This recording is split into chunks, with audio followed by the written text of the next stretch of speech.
والكتاب المبين إنا أنزلناه في ليلة مباركة فيها يفرق كل أمر حكيم صدق الله مولانا العظيم إن الله وملائكته يصلون على النبي يا أيها الذين آمنوا صلوا عليه وسلموا تسليما الصلاة والسلام عليك يا سيدي يا رسول الله وعلى آلك وأصحابك يا سيدي يا خاتم النبيين۔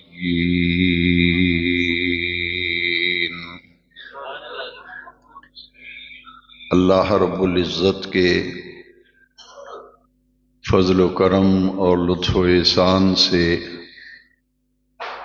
جمعۃ المبارک کی ادائیگی کے لیے ہم سب مرکزی جامع مسجد کھجور والی کے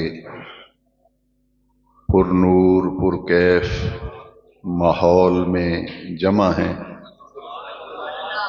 اللہ رب العزت جمعۃ المبارک کے نورانی اجتماع میں ہماری حاضری قبول فرمائے۔ شعبان المعظم کا مہینہ چل رہا ہے۔ اسلامی سال کا یہ مہینہ شعبان المعظم وہ عظیم المرتبت مہینہ ہے جس کے بارے میں نبی کریم صلی اللہ علیہ وسلم نے فرمایا شعبان و شہری و رمضان و شہر اللہ، فرمایا شعبان میرا مہینہ ہے اور رمضان اللہ کا مہینہ ہے۔ سال کے 12 مہینے ہیں۔ حدیث پاک میں ہے کہ رمضان شریف کے علاوہ باقی 11 مہینوں میں شعبان المعظم وہ واحد مہینہ ہے جس میں نبی کریم علیہ الصلاۃ والسلام اور مہینوں کی نسبت زیادہ تعداد میں روزے رکھا کرتے تھے۔ رمضان الکریم کے مہینے کے علاوہ سال کے 11 مہینوں میں نبی کریم صلی اللہ علیہ وسلم کے روزوں کی کیفیت شعبان المعظم میں بالکل جدا گانا تھی کہ اس مہینے میں آپ دوسرے مہینوں کی نسبت روزے زیادہ تعداد میں رکھا کرتے تھے۔ اس مہینے کے بعد وہ عظیم المرتبت مہینہ جسے ماہ رمضان المبارک کے نام سے ہم یاد رکھتے ہیں، یہ اتنا فضیلت والا مہینہ ہے کہ جس کے دن کے اوقات میں اللہ کریم نے روزہ رکھنا فرض کیا ہے اور اس کی راتوں میں قیام کرنے کا حکم دیا گیا۔ صوم عربی میں روزے کو صوم کہتے ہیں اور صوم کی جمع ہے صیام، روزے۔ قیام کہتے ہیں کھڑے ہو کر اللہ کی بارگاہ میں نوافل کی ادائیگی کرنے کو، نفلی عبادت کرنے کو قیام کے لفظ سے تعبیر کیا گیا۔ رمضان المبارک وہ بعظمت مہینہ ہے جس کے دن کے اوقات میں صیام ہیں اور رات کے تنہائیوں میں اور اندھیروں میں قیام ہے۔ صیام اور قیام، قیام اللیل، اس سے نماز تراویح مراد لی گئی کہ دن کے اوقات میں اہل ایمان روزہ رکھیں اور رات کے اوقات میں نماز تراویح ادا کریں۔ جس طرح ہر مہینے میں اللہ کریم نے کوئی نہ کوئی برکت رکھی ہے، رمضان المبارک کی برکتوں کا ذکر بھی قرآن مجید میں آیا۔ اس مہینے کی خاص فضیلت یہ ہے جو قرآن مجید میں بیان کی گئی، شہر رمضان الذی انزل فیہ القرآن، کہ رمضان وہ مہینہ ہے جس میں قرآن نازل کیا گیا، جس میں قرآن اتارا گیا۔ ایک فضیلت رمضان شریف کی نزول قرآن ہے کہ اس مہینے میں قرآن اترا۔ دوسری فضیلت یہ ہے فمن شاہد منکم الشہر فلیصمہ، زندگی میں جب بھی رمضان شریف کا مہینہ آئے گا تو اہل ایمان اس پورے مہینے کے روزے رکھیں گے۔ دو فضیلتیں رمضان شریف کے مہینے کی قرآن مجید سے میں نے عرض کی، اور اس مہینے کی ایک اور فضیلت جسے قرآن مجید کے 30ویں پارے میں سورہ قدر کی ایک آیت میں اس رات کی ایک اور اہمیت اور خصوصیت کا ذکر کیا گیا۔ وہ کیا ہے کہ اس مہینے میں اللہ کریم نے ایک رات ایسی رکھی ہے جس کا نام لیلۃ القدر ہے۔ انا انزلناہ فی لیلۃ القدر، تو لیلۃ القدر یعنی شب قدر یہ رمضان شریف کی ہی کوئی خاص رات ہے، کیونکہ آیت کریمہ بتا رہی ہے انا انزلناہ فی لیلۃ القدر، ہم نے رمضان المبارک کی یہ وہ عظیم رات ہے جس میں ہم نے قرآن نازل کیا۔ شب قدر، نبی کریم صلی اللہ علیہ وسلم نے رمضان شریف کی اس رات کے متعلق فرمایا کہ رمضان المبارک کے آخری عشرے کی طاق راتوں میں لیلۃ القدر کو تلاش کرو۔ یہ رمضان شریف کے مہینے کی فضیلت ہے اور برکت ہے۔ اور اسی رمضان شریف اور تراویح کے حوالے سے نبی کریم صلی اللہ علیہ وسلم نے فرمایا من صام رمضان ایمانا واحتسابا غفر له ما تقدم من ذنبہ، جس نے ایمان اور حصول ثواب کے لیے اخلاص کے ساتھ رمضان شریف کے دن کے اوقات میں روزے رکھے، آقا کریم صلی اللہ علیہ وسلم نے فرمایا غفر له ما تقدم من ذنبہ، اس کے پہلے پہلے جتنے گناہ ہوتے ہیں وہ اللہ تبارک و تعالی ان کی مغفرت فرما دیتا ہے۔ اور رات کی جو ہم تراویح پڑھتے ہیں قیام، اس کے متعلق حدیث شریف میں ہے کہ من قام رمضان ایمانا واحتسابا غفر له ما تقدم من ذنبہ، جس نے ایمان اور اخلاص کے ساتھ رمضان کی راتوں میں قیام کیا، تراویح پڑھی، فرمایا غفر له ما تقدم من ذنبہ، اس سے پہلے اس کے جتنے بھی گناہ ہوتے ہیں اللہ تعالیٰ ان کی مغفرت فرما دیتا ہے۔ تو صیام اور قیام رمضان شریف کی خاص عبادت ہے، اور پھر اس میں اللہ کریم نے پورے مہینے میں اتنی برکتیں رکھی ہیں رمضان المبارک میں کہ حضور نبی کریم صلی اللہ علیہ وسلم نے فرمایا اگر لوگوں کو علم ہو جائے، لوگوں کو معلوم ہو جائے، پتہ چل جائے کہ اس ایک مہینے میں اللہ کریم نے کتنی برکتیں رکھی ہیں، تو لوگ تمنا کریں، خواہش کریں، آرزو کریں کہ کاش سارا سال ہی رمضان شریف رہے۔ اتنی برکتیں رمضان الکریم میں اللہ کریم نے رکھی ہیں۔ اور پھر درجات کے اعتبار سے، درجے کے اعتبار سے، اجر کے اعتبار سے نبی کریم صلی اللہ علیہ وسلم کی حدیث مبارکہ اور حضور نے خود ارشاد فرمایا کہ جس نے رمضان شریف میں ایک فرض نیکی ادا کی تو اللہ سبحانہ و تعالی اسے 70 فرضوں کا ثواب عطا فرماتا۔ جس طرح اس مہینے میں برکتیں ہیں، ان کا ایک نمایاں پہلو یہ ہے کہ ہر نیک عبادت کا اجر جو ہے اور ثواب جو ہے، وہ درجہ جو ہے باقی مہینوں کی نسبت بڑھ جاتا ہے، اور اتنا بڑھتا ہے کہ ایک فرض کی ادائیگی پر 70 فرائض کا ثواب ملتا ہے۔ اور حضور نے فرمایا علیہ الصلاۃ والسلام جس نے ایک نفلی نیکی کی تو نفلی نیکی کا اجر جو ہے وہ فرض کے برابر ہے۔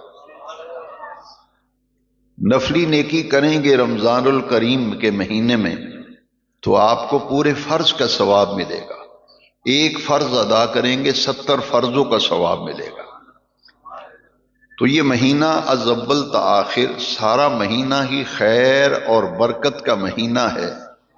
پورے مہینے میں نیکیوں کا ماحول ہوتا ہے، اور اسے عارف لوگ کہتے ہیں کہ یہ نیکیوں کا موسم بہار ہے۔ نیکیوں کا موسم بہار ہے پورا رمضان المبارک کا مہینہ۔ اور پھر اس مہینے میں سحری اور افطاری، یہ دو اللہ کی نعمتوں میں سے بڑی نعمتیں ہیں جو روزے دار کے لیے خاص ہیں۔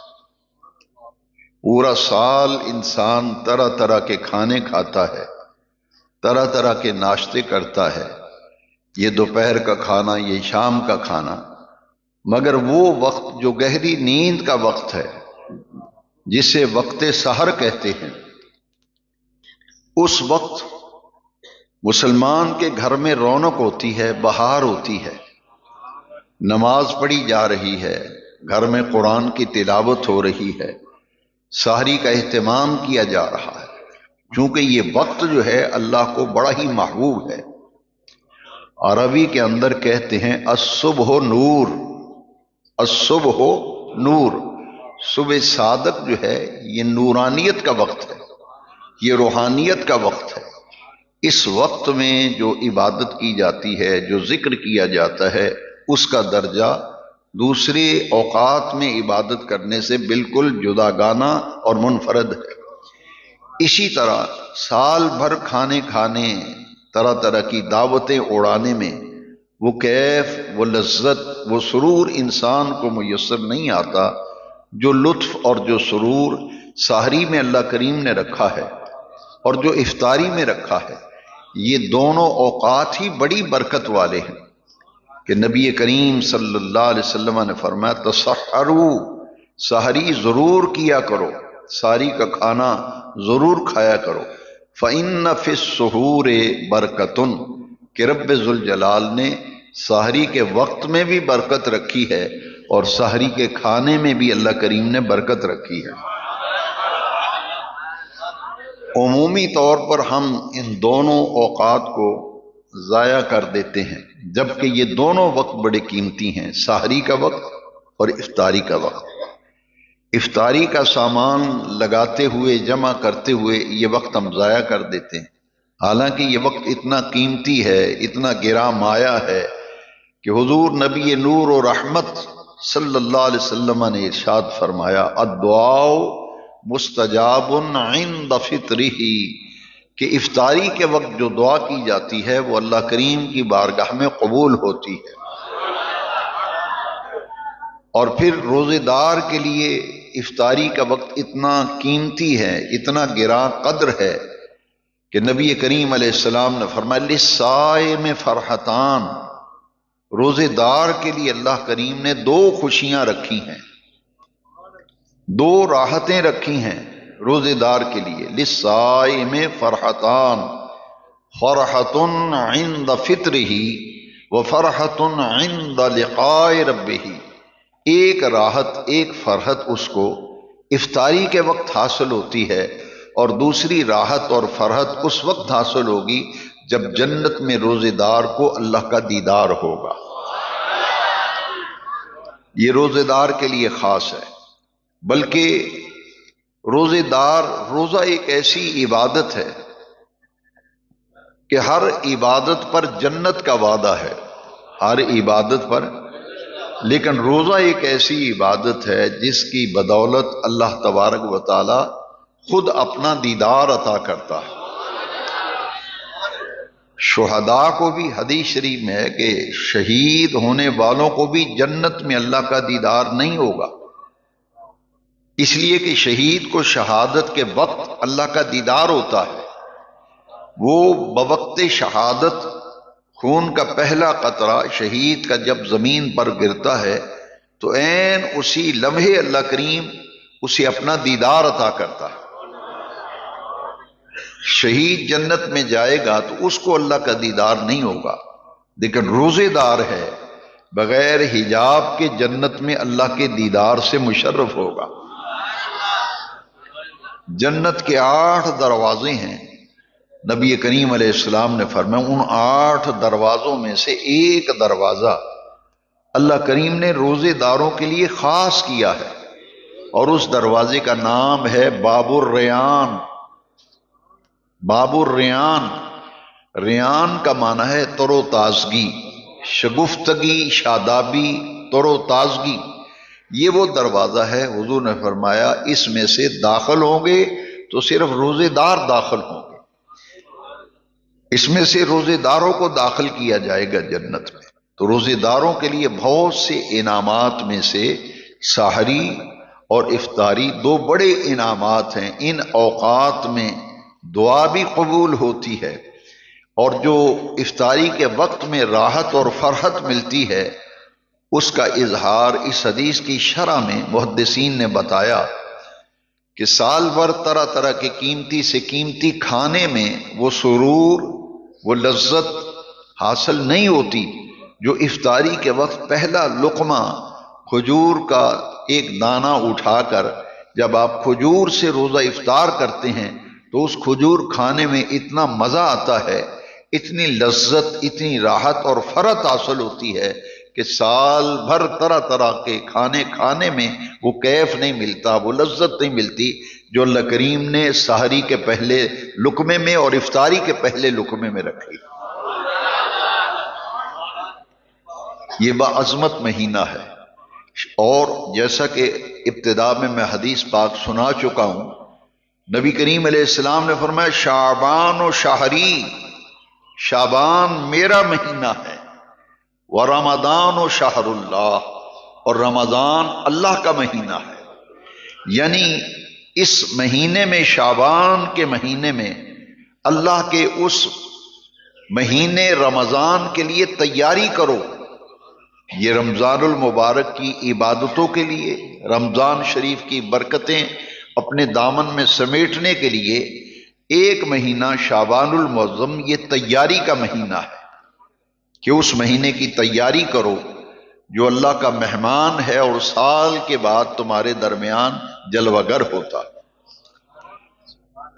جس طرح میں نے عرض کیا کہ رمضان المبارک کی بڑی عظیم رات ہے شب قدر، لیلۃ القدر۔ اب اس مہینے میں اللہ کریم نے ایک رات حضور کے غلاموں کو عطا فرمائی ہے۔ ایک رات شعبان کے اندر ایسی ہے جس کے متعلق ہر علاقے کے لوگ، خاص طور پر ہمارا جو علاقہ ہے پاکستان اور پنجاب، یہاں کے لوگ اس رات کو شب رات کہتے ہیں، شب رات، حالانکہ شب کا معنی بھی رات ہے اور رات کا معنی بھی رات۔ تو یہ لفظ اس کا تلفظ ہی غلط ہے، شب رات۔ شب کا معنی بھی ہم کہتے ہیں شب رات، شب کا معنی بھی رات اور رات کا معنی بھی رات۔ اصل لفظ کیا ہے؟ شب براعت، شب براعت، یہ دو لفظ ہے، شب اور براعت۔ ہم نے اسے ملا کے غلط تلفظ دے دیا، شب رات کہہ دیا، اصل میں ہے شب براعت۔ براعت کا معنی ہے بری ہونا، براعت کا معنی ہے بری ہونا۔ اب اس کے دو لفظوں کو ملائیں گے، شب براعت، اب معنی کیا بنے گا؟ نجات پانے کی رات، رہا ہونے کی رات، چھٹکارا پانے کی رات۔ یہ ہے شب رات اور شب برات کا اصل مقصد، مفہوم، معنی اور مطلب۔ اس کا ایک نام فرشتوں میں بڑا مشہور ہے، جیسے ہماری ہے نا بازاروں میں بہت رش ہوتا ہے، اسے کہتے ہیں چاند رات، حالانکہ وہ چاند رات نہیں، وہ تو عید کی رات ہے، ہوتی وہ صبح عید ہوتی ہے، رات کو، رات کے وقت بھی بازاروں میں رش لگا ہوتا ہے، وہ کہتے ہیں چاند رات ہے، یہ چاند رات نہیں، وہ ہے شب عید، عید کی رات۔ اسی طرح ملائکہ کے اندر یہ جو رات ہے نا شب براعت، جسے آپ شب رات کہتے ہیں، فرشتوں میں اس کا نام بڑا ہی مشہور ہے۔ وہ کیا ہے؟ یہ فرشتوں کی عید رات ہے، یہ فرشتوں کی عید رات ہے۔ اور یہ رات ہے کون سی؟ شعبان المعظم کی 15ویں شب، یہ شب برات ہے۔ تعجب ہوتا ہے، جیسا کہ قرب قیامت ہے، اور یہ علامات قیامت میں سے ایک علامت یہ ہے کہ 1400 سال سے امت میں جن مسائل میں کبھی اختلاف رہا ہی نہیں، جن مسائل میں امت میں کبھی اختلاف رہا ہی نہیں، ہر آدمی انٹرنیٹ پہ اپنا موبائل سامنے رکھ کر وہ خرافات زبان سے نکالتے رہتے ہیں، جس سے عوام میں، عوام الناس میں، لوگوں میں غلط فہمیاں جنم لیتی۔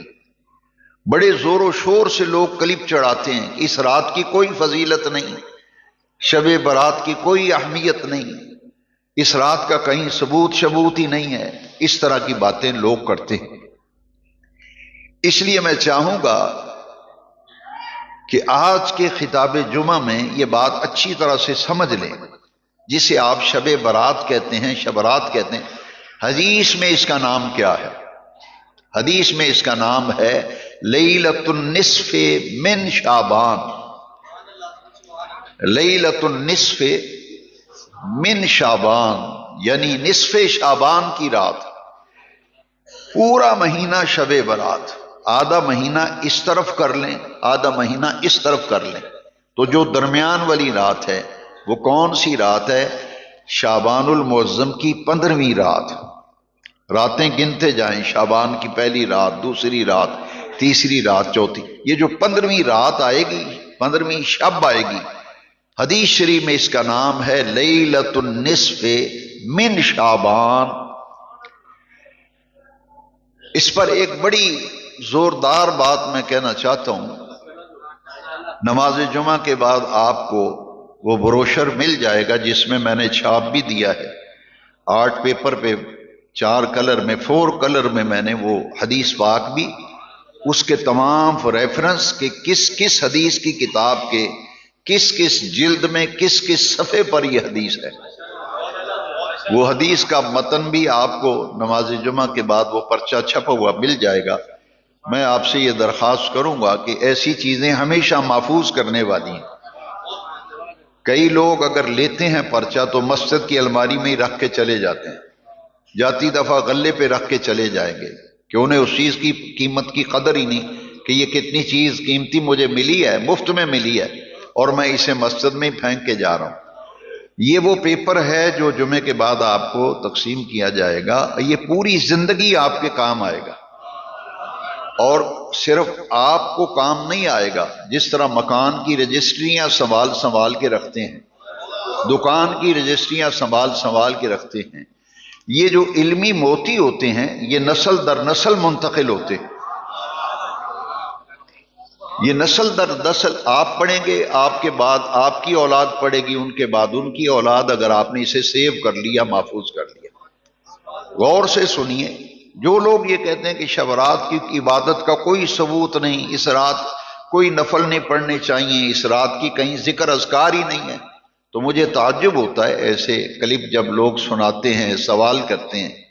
پوری ذمہ داری سے کہہ رہا ہوں کہ 8 صحابہ کرام سے یہ حدیث مروی ہے، 8 جلیل القدر صحابہ کرام سے یہ حدیث مروی ہے۔ وہ حدیث کیا ہے؟ نبی کریم صلی اللہ علیہ وسلم نے فرمایا، حدیث کے اندر یہ لفظ ہیں، لیلۃ النصف من شعبان۔ حضور نے فرمایا جب آدھا شعبان ادھر آدھا ادھر، جو درمیان والی رات ہے، نبی کریم علیہ السلام نے فرمایا کہ عرب کے اندر ایک قبیلہ ہے جس کا نام ہے بنو قلب قبیلہ۔ اس رات کو اتنی عظمت حاصل ہے کہ اللہ تبارک و تعالی اس رات گناہوں کی مغفرت فرماتا ہے، گناہگاروں کو جہنم سے رہائی عطا کرتا ہے، گناہگاروں کو جہنم سے نجات ملتی ہے، چھٹکارا ملتا ہے، اور ان کے لیے بخشش اور مغفرت اللہ تبارک و تعالی لکھ دیتا ہے۔ یہ بخشش اور مغفرت کی رات ہے۔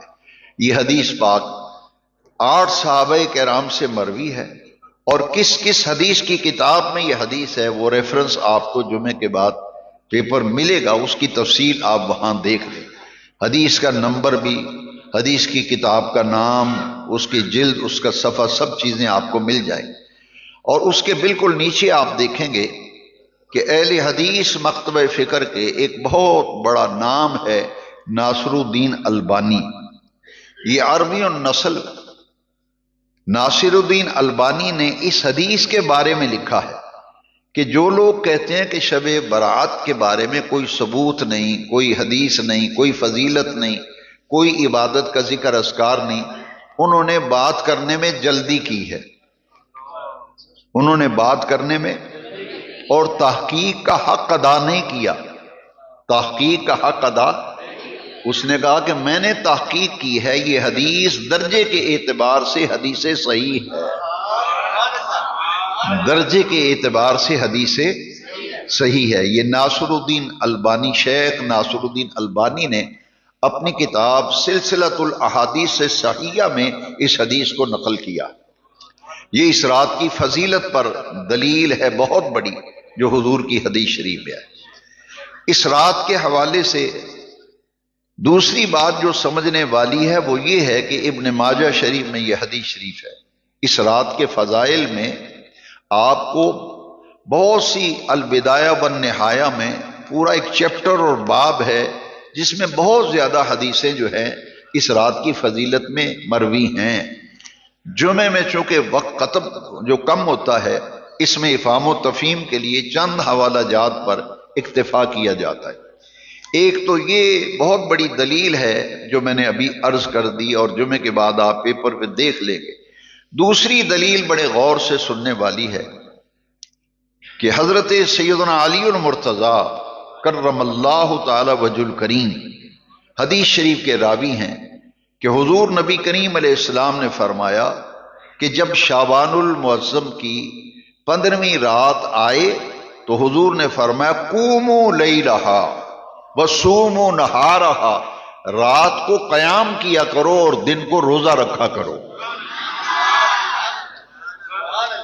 اس حدیث شریف میں بڑا واضح مفہوم آ گیا، رات کو عبادت کرو اور دن کو روزہ رکھو۔ رات کا قیام اور دن کا صیام، یعنی شعبان المعظم کی 15 تاریخ کا روزہ اور 15ویں رات کو نوافل کی ادائیگی، ذکر اذکار، قرآن کی تلاوت، مناجات، دعا، استغفار، توبہ، یہ رات وہ ہے۔ ایک اور حدیث شریف سن لیں کہ اس رات ایک اور عمل ہے جو کرنا چاہیے اور جو 1400 سال سے امت میں چلا آ رہا ہے، اور اس دور میں انٹرنیٹ کی بدولت وہ خرابیاں بڑھ گئیں، عقائد میں بھی، اعمال میں بھی، اخلاق میں بھی خرابیاں پیدا ہو گئی، نئی نسل کا اخلاق تباہ و برباد کر دیا گیا۔ اسی طرح عقائد و نظریات پر بھی حملہ آور ہیں لوگ. یہ صدیوں سے امت میں چلا آ رہا ہے، اور حضور کی ظاہری حیات طیبہ سے یہ معمول خود نبی کریم علیہ السلام کا معمول تھا.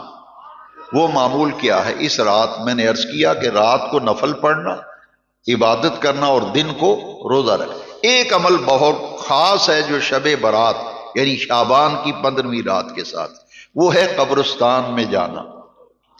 ٹائم دیکھنا.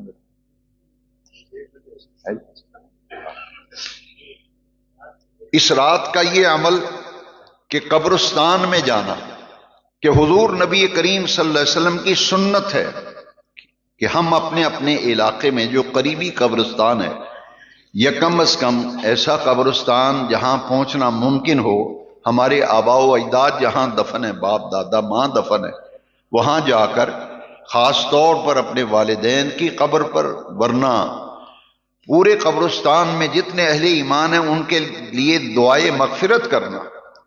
لیکن والدین کی قبر پر جانے کی الگ سے فضیلت ہے، جو اس مسجد کی آپ کو لکھی ہوئی نظر آئے گی سامنے، یا دیوار پہ بھی میں نے وہ حدیث لکھوا دی تھی.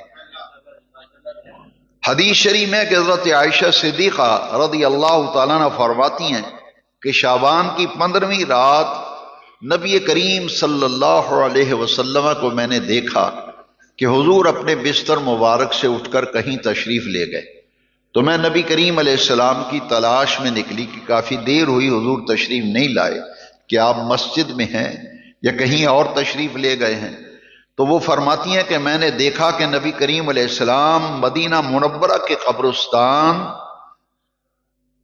بقیع شریف میں حضور تشریف لے گئے. بقیع غرقد اسے کہتے ہیں. حضور وہاں تشریف لے گئے اور وہاں انہوں نے دیکھا کہ نبی کریم علیہ السلام نے اپنے دونوں ہاتھ مبارک فضا میں ایسے بلند کیے ہوئے ہیں کہ آپ کے دونوں ہاتھ کندھوں کے برابر تھے، اور حضور آسمان کی طرف دیکھ بھی رہے تھے اور حضور دعا بھی فرما رہے تھے. لہذا اس رات قبرستان جانا اور اہل ایمان کے لیے مغفرت کی دعا کرنا، یہ بھی نبی کریم علیہ الصلوۃ والسلام کی سنت ہے. اور آخری بات یہ ہے کہ جو عرفاء ہیں جنہوں نے حدیث شریف کو سمجھا، ایک ہے صرف آنکھوں سے کتابیں پڑھنا، ایک ہے اہل اللہ کو اس کا مشاہدہ کرایا جاتا ہے. اہل اللہ کو اس کا مشاہدہ کرایا جاتا ہے. جو عارف لوگ ہیں، اس حدیث کی شرح میں لکھا کہ رمضان شریف آ رہا ہے 15 دن بعد، 14 دن بعد مہینہ آ رہا ہے، تو ایک رات پہلے رب نے کیوں رکھی کہ رات کو نفل پڑھو دن کو روزہ رکھو؟ وہ فرماتے ہیں اصل میں وہ مہمان جو آ رہا ہے اس کا استقبال کرانے کے لیے حضور کی امت کو شب برات عطا کی گئی، کہ رمضان شریف کی راتوں میں نفل پڑھ کے، شعبان کی 15ویں رات نفل پڑھ کے رمضان شریف کی تراویح کی تیاری کرو، اور 15 شعبان کا روزہ رکھ کے رمضان شریف کے روزوں کی تیاری کرو. اور ایک بات بڑی پیاری کہی کہ سال کے بعد یہ مہمان آتا ہے رمضان شریف، فرماتے ہیں وہ مہمان کتنا عظیم ہوگا، کتنا بلند و بالا ہوگا، جس کا استقبال عرش والا رب 15 دن پہلے کرا رہا، 15 دن پہلے کرا رہا. لہذا یہ اتوار جو آ رہا ہے، اس سنڈے کو، اتوار اور پیر شریف کی جو درمیانی رات آ رہی ہے، یہ شعبان المعظم کی 15ویں رات ہے. اس رات شب بیداری کا مطلب ہے کہ رات کو جاگ کر اس رات کو اللہ کے ذکر میں، اس کی عبادت میں، توبہ و استغفار میں، نوافل میں، تلاوت قرآن میں، ذکر اذکار میں اس رات کو گزارا جائے. اور حدیث شریف میں ہے کہ جب سورج غروب ہوتا ہے شعبان کی 15ویں رات کو، تو اللہ تبارک و تعالی اپنی شان کرم کے لائق آسمان دنیا پر نزول اجلال فرماتا ہے، اور صبح صادق تک آسمان سے ندائیں آتی ہیں، حل من مستغفر اغفر لہ، ہے کوئی بخشش مانگنے والا جس کو ہم آج معاف کر دیں، بخشش عطا کر دیں. حل من مسترزق ارزق لہ، ہے کوئی رزق مانگنے والا جس کو آج ہم رزق عطا کر دیں. ہے کوئی فلاں فلاں حاجت والا کہ آج اس کی حاجت کو پورا کر دیا جائے۔ قرآن مجید کی سورہ الدخان کی آیت ابتدا میں آپ پڑھیں گے، حامیم والکتاب المبین، قسم ہے مجھے روشن کتاب کی، انا انزلناہ فی لیلۃ مبارکہ، ہم نے اسے برکت والی رات میں نازل کیا ہے، فیہا یفرق کل امر حکیم، یہ رات وہ ہے جس میں ہر حکمت والا کام تقسیم کر دیا جاتا ہے، ہر حکمت والا کام تقسیم کر دیا۔ یہ قرآن کی آیت ہے سورہ الدخان میں، اور دخان کا معنی ہے دھواں، دخان کا معنی ہے دھواں، سورہ الدخان۔ اس کی پہلی ابتدائی آیات پڑھیں گے، تمام مفسرین نے لکھا کہ اس رات سے مراد شعبان المعظم کی 15ویں شب ہے۔ اس رات اللہ تبارک و تعالیٰ اگلے سال فوت ہونے والوں کے نام والا رجسٹر جو ہے وہ ملک الموت عزرائیل علیہ السلام کے سپرد کر دیتا، پورے سال کا رجسٹر دفتر، اس میں نام لکھے ہوتے ہیں کہ فلاں شخص فلاں دن کو فلاں ٹائم فلاں تاریخ کو اس کی روح قبض کرنی ہے، وہ پورے سال کا نظام اس کو دے دیا جاتا ہے، تنفیذ کے لیے ان کے سپرد کر دیا جاتا ہے، کی بارگاہ میں پیش کیے جاتے ہیں، اور اس کی زندگی اور موت، رزق، امن اور سکون کے تمام معاملات کا اس رات فیصلہ کیا جاتا ہے۔ میں چاہتا ہوں جب میرے اگلے سال کے معاملات کا فیصلہ ہو رہا ہو اور میرا دفتر اللہ کی بارگاہ میں پیش کیا جا رہا ہو تو میں روزے کی حالت میں ہوں۔ اس لیے فرمایا کہ شعبان کا 15ویں کا روزہ میں اس لیے رکھتا ہوں۔ تو یہ رات بڑی فضیلت والی ہے، اس بحث میں پڑھنے کی ضرورت نہیں، خواہ مخواہ اپنا ایمان اور اپنا عمل ضائع کرنا۔ پوری امت کے اندر حضور کی ظاہری حیات طیبہ سے یہ معمول چلا آ رہا ہے۔ خوش نصیب اور سعادت مند لوگ وہ ہیں جو اس رات کی برکتیں حاصل کریں، اس کے لیے کوشش و محنت کریں۔ سورہ یاسین شریف کی تلاوت، سورہ الدخان کی تلاوت، سورہ ملک کی تلاوت اس رات کا خاص عمل ہے۔ زیادہ سے زیادہ 8 رکعت نفل بزرگوں نے لکھے ہیں۔ اتنی عبادت کرو جتنی تسکین اور ذوق سے کر سکو اور پھر مستقل کر سکو، یہ نہیں کہ ایک رات جذبات میں آ کے 100 نفل پڑھ دیں، اس کے بعد فرض نمازوں کی بھی چھٹی ہو جائے۔